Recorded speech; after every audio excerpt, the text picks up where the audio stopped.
네, 다음은 BTS와 하나사상에 대해서 구체적으로 말씀드리겠습니다. BTS가 그렇게 뭐 인종, 세대, 성별 모든 걸 뛰어넘어서 하나를 성취를 했죠. 그래서 그걸 이제 음악을 통한 하나사상과 사회성의 하나사상 이 두 가지로 나누어서 설명을 드리겠습니다.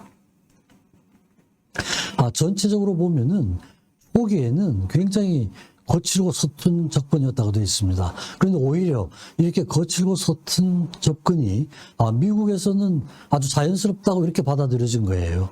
그래서 이전에 이제 미국에서 우리의 그런 아이돌에 대해서 아주 공장에서 찍어낸 것 같다. 아주 천편일률적이라는 것이죠.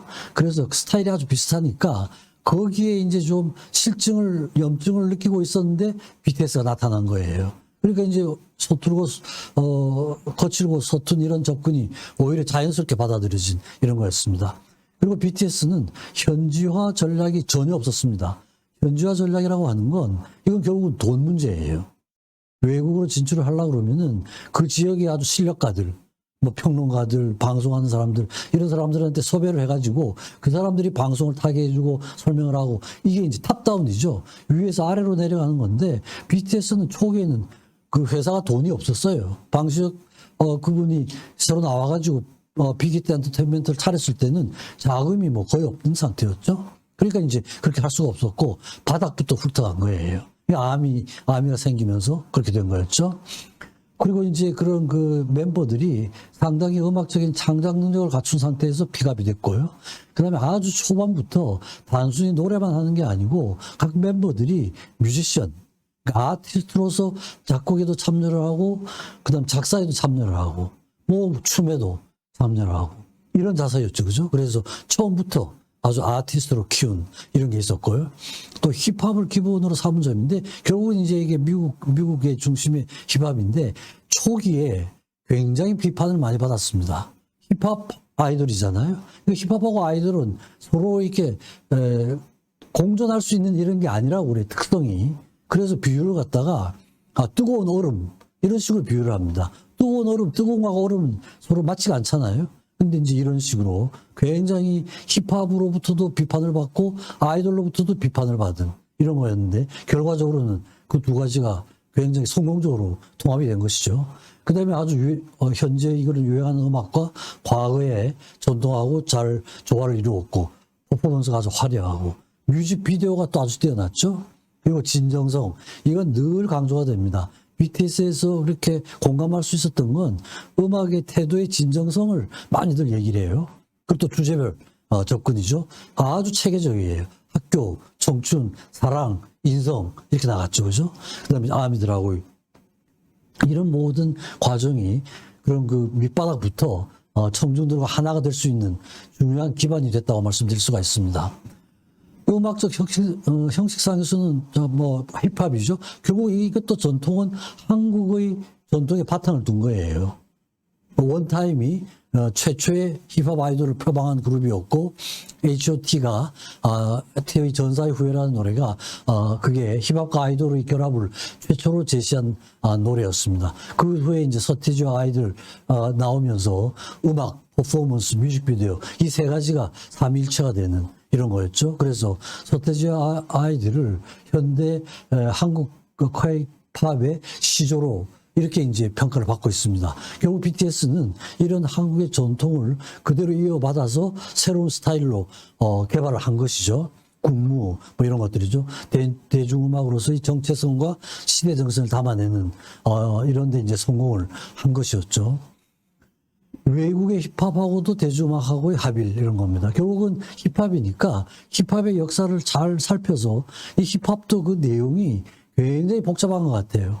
솔직히 저는 이제 그 구체적인 그 힙합의 아류에 대해서는 제가 이제 잘 이해는 못하지만 어쨌든 보면은 각 곡마다 일정한 게 없는 것 같아요. 뉴잭 스윙풍 노래마다 그죠? 노래마다 데인저 같은 노래는 헤비락을 겸한 거, 또 인터루드의 모해라는 곡은 G-펑크, 웨스트 코스트, 슬로우 잼, 리트로 펑크 이게 다 그 힙합의 아류들이라고 그래요. 그래서 이런 것들을 트렌드한 뮤직, 현재 음악하고 잘 이렇게 접목을 시켜가지고 새로운 스타일을 탄생시킨 거죠. 그 다음에 이제 뭐 스튜디움 사운드와 문바톤 사운드, 퓨처 베이스, 일렉트로 팝, 뭐 이런 것들이죠.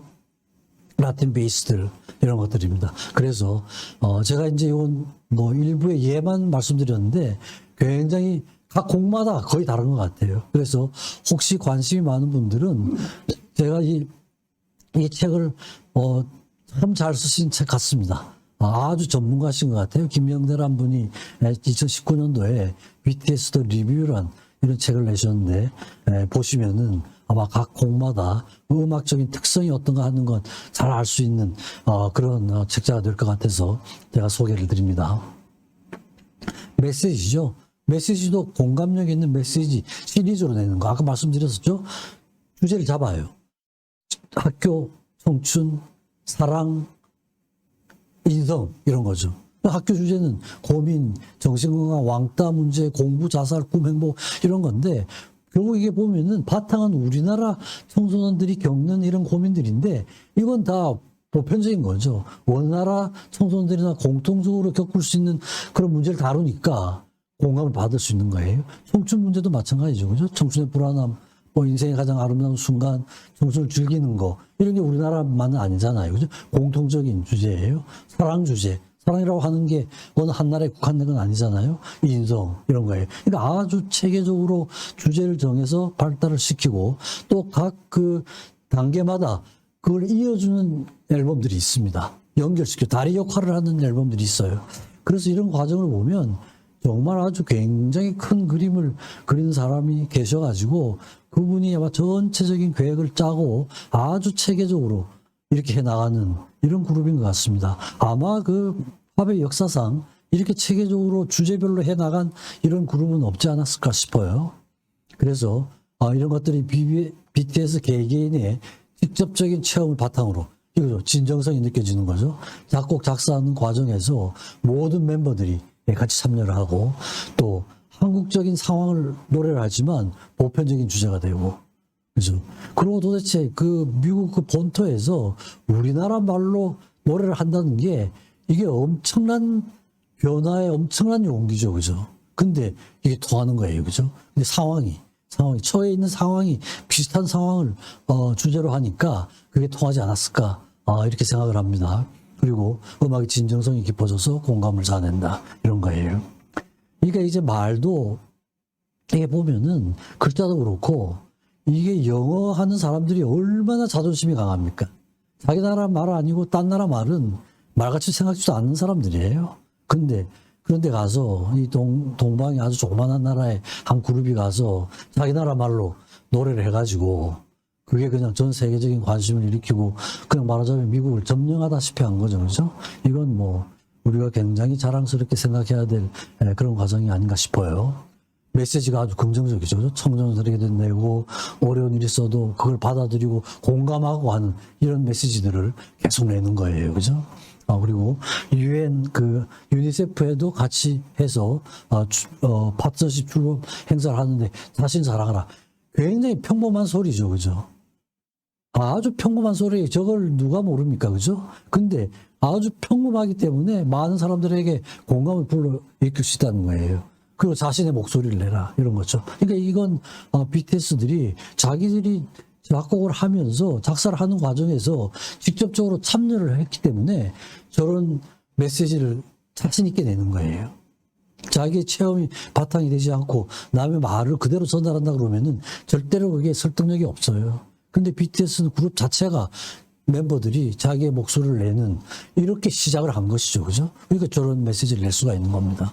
그리고 또 상황에 맞게 코로나가 이렇게 퍼지니까 뭐 얼마나 전 세계 사람들이 힘들었죠. 그죠? 전 사람들이 힘들고 어렵고 이러니까 그런 분들한테 고통을 받는 사람들한테 위로의 메시지를 내고 삶은 계속된다. 함께 살아가자. 아주 평범한 말이지만 이런 BTS가 자기들의 어떤 직접적인 체험을 바탕으로 한 메시지니까 많은 사람들한테 공감을 일으키는 이런 게 될 수 있지 않았을까 싶습니다. 그래서 BTS가 보면은 아주 정말 이렇게 좀 감동스러운 것은 장르 간의 벽을 다 깨버렸어요. 장르 간의 벽. 음악과 문학 물론 옛날부터 있긴 있었습니다만 팝에서 구체적으로 이렇게 연결한 그룹은 BTS가 처음이 아닌가 싶어요. 헬마네스의 데미안 이걸 이제 주제로 해가지고 피땀 눈물 또 그 봄날의 모티브는 르긴 우슬라라는 사람의 오메라스를 떠난 사람들 이런 거였죠. 그다음에 삶을 바꾸는 마술 제임스 도티 그림 형제의 동화 이런 데서 문학적인 것과 팝하고의 이 벽을 깨버린 거죠. 주제로 한 것이죠. 그죠? 그래서 음악과 문학이 하나가 된 이런 게 뭐 다른 센텍쥐베리 어린 왕자들 해저 이말리 자기들이 믹스테이프를 낼 때도 문학적인 주제로 하는 이런 거였습니다. 그래서 이제 이렇게 주제를 했고 또 앞으로 이런 부분으로 발전을 시켜야 될 그런 부분이 있습니다. 두 번째는 음악과 미술을 하나로 하는 이런 거였습니다. 실제로 이제 그 뮤직비디오를 만들 때 상당히 많은 명화들이 나오기도 해요. 미켈란젤로 피에타도 나오고 또 피터 브리겔의 그런 타락천사들의 추락하는 이카루스 신화와 그림 이런 것들이 이제 뮤직비디오에 나오는 거예요. 물론 이제 음악하고도 그 상징적으로는 연결이 되는 그런 것들이죠. 그래서 실제로 이제 이런 시도를 했고요. 또 클래식하고 팝을 통합하는 이것도 전 상당히 인상적인데요. 러브 요셀프 시리즈에서 첫 곡이 긴데요. 기승전결해서 여기에는 유포리아 곡 하나밖에 없습니다. 근데 이제 저 곡이 시작을 할 때 피아노 반주가 나와요. 근데 그걸 제가 보니까 이 드뷔시의 곡이에요.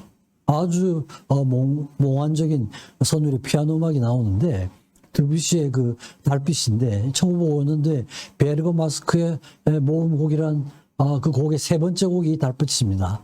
근데 참 잘 어울려요. 아주 제가 보기에는 바람직한 접근. 그러니까 클래식하고 팝을 또 이렇게 통합할 수 있는 이런 시도를 한 게 저는 이게 굉장히 설득력이 있는 그런 접근이라고 생각을 합니다. 종교와 신화 이건 뭐 모든 인간의 마음속에 공통적으로 존재하는 그런 부분이죠. 신화와 디오니소스 이 곡도 아주 기가 막힌 곡이죠, 그죠? 아주 실감나게 술의 신이잖아요. 바카스예요, 디오니소스가. 그래서 술을 마시는 내용들 뭐 이런 것들인데 아주 잘 맞는 것 같아요. 또 에피파니라는 건 이건 이제 예수의 공연을 나타내는데 갑작스러운 깨달음 뭐 이런 것들하고 관련되는 그런 주제인데 이런 걸 주제로 해서 했다는 건 종교와 신화 이건 이제 모든 인간의 마음속에 공통적으로 존재하는 어떤 심성의 부분이거든요. 이걸 음악하고 연결짓는 이런 거니까 많은 사람들한테 알게 모르게 영향을 미치게 되는 이런 게 있습니다. 또 음악과 심리학이죠. 정말 이건 제가 몇 차례 말씀드렸는데 맵 오브 더 소울이라는 게 이게 책 이름입니다. 그 유흥 심리학을 하는 분이 유흥의 심리학이 이제 힘드니까 그 심리학을 해설하는 책이에요. 해설하는 책인데 이걸 앨범의 제목으로 해가지고 페르소나 가면이라는 겁니다. 그래서 이제 이걸 해서 하고 유흥 심리학을 또 이해하는 이런 겁니다. 맵 오브 더 소울이라는 그 다음에 이어서 이것도 나왔는데 정규 앨범지 4편으로 나왔는데 이 섀도우예요. 인간의 마음속에 존재하는 이게 말하자면 무의식적인 이런 부분이거든요. 내가 이 부분에 대해서는 다음 시간에 조금 자세하게 말씀드릴 시간이 있을 것 같습니다. 그리고 이제 음악과 철학이죠. 철학역인데 피땀 눈물의 그런 뮤직비디오에서 자라투스트라는 이렇게 말했다 하는 이런 귀절을 인용하는 게 있습니다.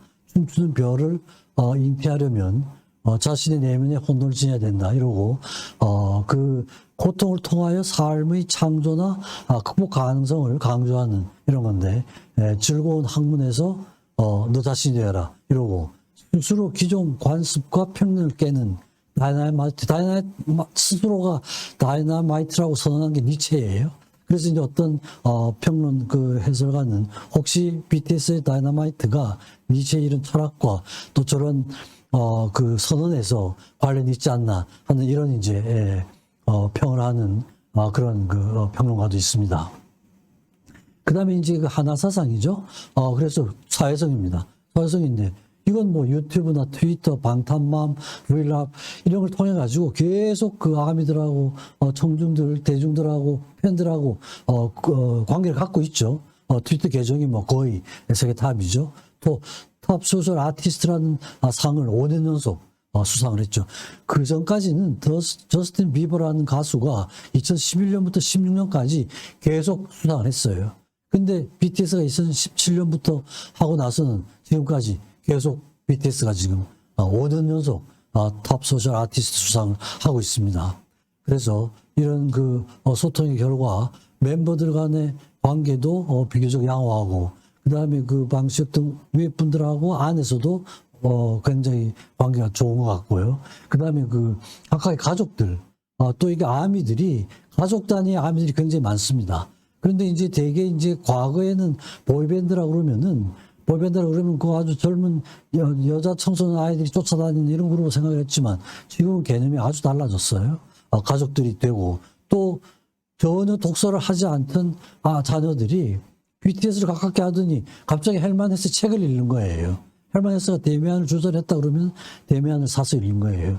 그러니까 굉장히 긍정적인 면으로 변화가 막 일어나는 겁니다. 그러니까 이제 가족들하고 관계도 굉장히 좋아지고, 부모, 자녀들 관계도 좋아지고, 팬들과의 관계는 그죠? 이건 아무리 강조를 해도 지나치지가 않죠. 이런 관계들. 그리고 탑 소셜 아티스트가 계속 5년째 이어지고 있는 이런 게 있습니다. 그래서, 이런 그 아미하고 BTS가 얘기하는 게 이제 결국은 아미를 만날 수 있었다. 저건 정말 진실입니다. 아미가 없었으면은 BTS가 있을 수가 없는 거예요. 그래서 일반적으로 그런 팬 그룹이 겸덕은 여러 가지 그룹을 좋아한다는 의미인데, 아미는 only BTS만 충성을 바치는 이런 아주 특이한 그룹입니다. 그래서 이렇게 아주 어려울 때부터 시작을 해가지고 점차 과정을 밟아오면서 이런 특이한 그룹이 생기고, 이런 특이한 그룹과 하나가 되고, 그러니까 이제 이 하나가 된 그룹이 또 팬을 데리고 오고, 그러니까 이제 많은 사람들하고 하나가 될 수 있었던 이런 과정이었던 것 같습니다. 그래서 모든 과정을 편견화하는 이런 게 있죠. 그죠? 편견이 없어지는 거예요. 그러니까 흑인, 백인, 심지어는 그 동성애자까지도 다 억셉트하는 이런 거였거든요. 그래서 인종차별에 대한 반대 성명도 때가 되면 아주 적절하게 성명을 내는 것 같아요. 사회적인 문제가 될 때. 그렇죠. 사실은 이런 보이밴드 팝이라고 하더라도 사회적인 현상을 무시할 수는 없잖아요. 그죠? 그런데 사회적인 국제적인 이슈가 될 때 적절할 때 아주 적절한 그런 메시지를 내는 것 같아요. 그리고 또 동성애자들에 대한 이런 편견도 해소해야 된다. 이런 식으로 해서 이런 메시지를 내니까 많은 사람들하고 그렇게 이제 하나가 될 수 있었던, 음악적으로 사회적으로 서로 관계가 되는 건 합니다만 그런 업적을 성취할 수 있지 않았을까, 그런 생각이 듭니다.